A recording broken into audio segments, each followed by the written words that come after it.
आते हैं पहले नियम की ओर, द्रव्य संरक्षण का नियम, जिसको हम लोग द्रव्य की अविनाशिता का नियम भी कहते हैं। ठीक है। लेकिन द्रव्य की अविनाशिता के नियम को दिया किसने था, इसे जानते हैं। तो ये भाई बहुत अच्छे साइंटिस्ट हैं जिनको हम एम.वी. लोमोनोसोव कहते हैं। ठीक है। इनके नियम को उतना ज़्यादा याद तो बहुत करते हैं, लेकिन हम इनके नाम को याद नहीं रखते, क्योंकि इस नियम को बहुत अच्छे से बाद में गै-लुसाक ने और अच्छे से अध्ययन किया और फिर इसकी पुष्टि की थी।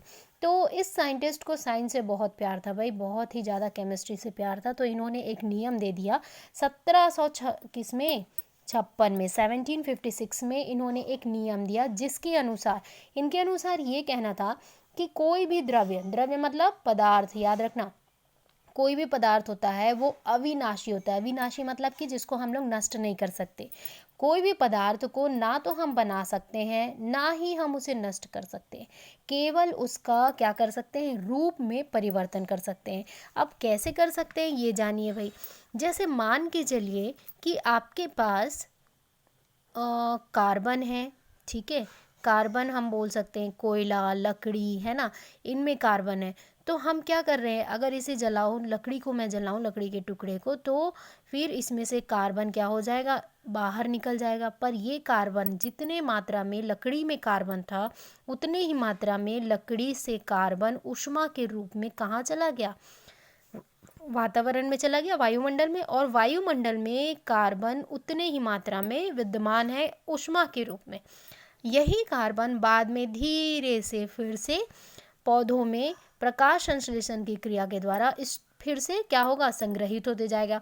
मतलब कि क्या हो रहा है, कार्बन को आप बना नहीं रहे हो, ना ही उसे नष्ट कर रहे हो। क्या हो रहा है, सिर्फ इसका रूप में परिवर्तन हो रहा है ना, रूप में परिवर्तन। तो यही चीज़ इस साइंटिस्ट ने, लोवेनस साइंटिस्ट ने बताया था। तो इनके अनुसार ये था, इनको लोवेंजियन भी बोलते हैं, तो आप कंफ्यूज मत होना। कई बार इंग्लिश बुक में आप देखना तो लोवेंजियन लिखा रहता है। तो इन्होंने एक नियम दिया। इस नियम को मैंने चार अलग अलग टाइप्स में लिखा हुआ है। आपको जो सरल लगे वो परिभाषा आप याद करके लिख सकते हैं। तो इसका परिभाषा बहुत इंपॉर्टेंट है बच्चों, ये आता ही आता है। तो याद रखना कि द्रव्य एक अविनाशी है। अविनाशी मतलब जिसको हम नष्ट नहीं कर सकते।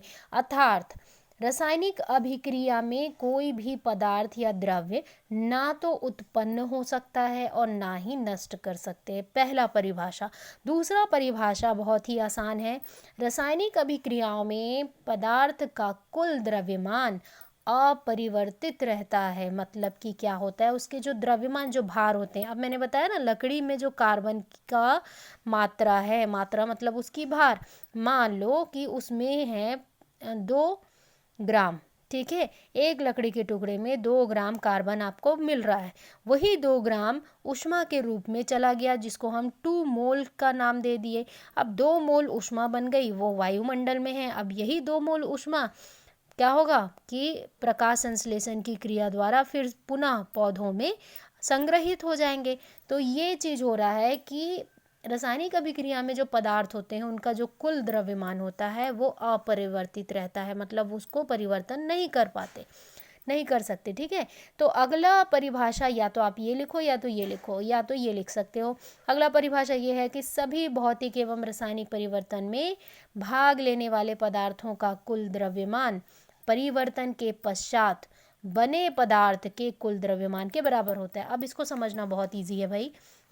देखो भाई, अब क्या कहता है कि अगर अभिकारक है ना, कोई भी अभिकारक है और बन रहा है उत्पाद।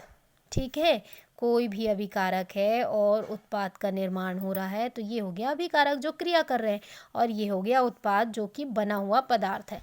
तो इसका जो टोटल द्रव्यमान है, मतलब कि ये 2 मोल के कार्बन, 4 मोल का ऑक्सीजन, है ना, तो इसमें भी टोटल कितने बन जाएंगे, ये देखो 2 दूनी 4 और 2 मतलब कि घूम फिर के उतने ही बनेंगे।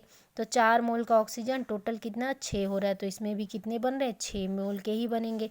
तो इस तरीके से अगर पूरा गणना करें तो 6 मोल के ही आपको कार्बन डाइऑक्साइड या 2 मोल के कार्बन डाइऑक्साइड आपको दिखाई दे रहे हैं। तो इसमें यही चीज़ कह रहा है बच्चों कि भौतिक एवं रासायनिक परिवर्तन में जो भाग लेने वाले पदार्थ होते हैं ना, उनका जो कुल द्रव्यमान होता है वो बनने वाले जो पदार्थ होते हैं मतलब उत्पाद, उनके द्रव्यमान के बराबर ही होता है। अब अगर इन 3 में आपको फिर भी समझ ना आए तो ये बहुत ही सिंपल परिभाषा है।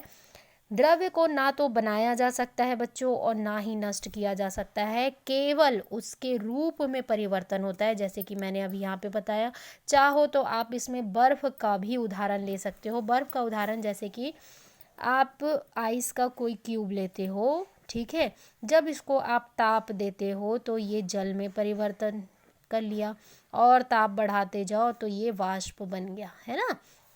तो अब क्या हो रहा है, यहाँ से यहाँ बदलने में ताप की आवश्यकता हो रही है, लेकिन बर्फ़ का जो ग्राम है उतने ही ग्राम का क्या बन रहा है, जल हो रहा है ना, फिर उतने ही ग्राम का वाष्प बन रहा है। तो इसमें क्या हो रहा है, द्रव्यमान में कोई परिवर्तन नहीं हो रहा है, रूप में परिवर्तन हो रहा है, पदार्थों के रूप में। तो यही चीज़ है, हम पदार्थों को नष्ट नहीं कर सकते और ना बना सकते, केवल उनके रूप में परिवर्तन कर सकते हैं, या तो उनकी अवस्था में, चाहे वो ठोस अवस्था हो, द्रव्य अवस्था हो या फिर आपकी गैसीय अवस्था हो। यहाँ पे क्लियर हुआ ये चीज़। तो लोमेजन ने जो ये बताया था द्रव्य अविनाशिता का नियम, ये बहुत मोस्ट इम्पॉर्टेंट है। अविनाशिता क्यों कहा जाता है, ये प्रश्न आते हैं, और किसने दिया था और इनके परिभाषा क्या है। और कई बार ऐसे उदाहरण दे देते हैं कि मान लो कोई 2 ग्राम का बर्फ है, वह जल में परिवर्तित हुआ, तो यह किस नियम पर आधारित है, तो अविनाशिता के नियम पर आधारित है। ठीक है, अगले साइंटिस्ट की ओर बढ़ते हैं, अगले वैज्ञानिक की ओर, जो उन्होंने नया नियम दिया था द्रव्य संरक्षण का, तो वो क्या है जानते हैं। तो दूसरा नियम है स्थिर अनुपात का नियम, जिसको डाल्टन ने दिया था। याद रखिए भाई, डाल्टन के नियम बहुत पूछे जाते हैं। तो डाल्टन ने दिया था स्थिर अनुपात या निश्चित अनुपात का नियम। ये भी उसी तरीके से है, क्रिया करने वाले अभिकारक बनने वाले उत्पाद का जो अनुपात होता है वह निश्चित होता है और स्थिर होता है, हम उसमें कभी भी कोई परिवर्तन नहीं कर सकते। तो इसके नियम को और विस्तार पूर्वक परिभाषा के ज़रिए हम अगले वीडियो में, अगले क्लास में पढ़ेंगे। अभी जहाँ तक की पढ़ाई हुई है वहाँ तक के आप नोट्स बना के मुझे 6 बजे शाम तक सेंड कीजिए। जितने 3 क्लास हुए हैं, आज तीसरा क्लास है आपका। तो ऑल द बेस्ट बच्चों, और कोई भी डाउट हो या नहीं समझ आए तो आप मुझे तुरंत मैसेज या कॉल किसी भी टाइम कर सकते हो।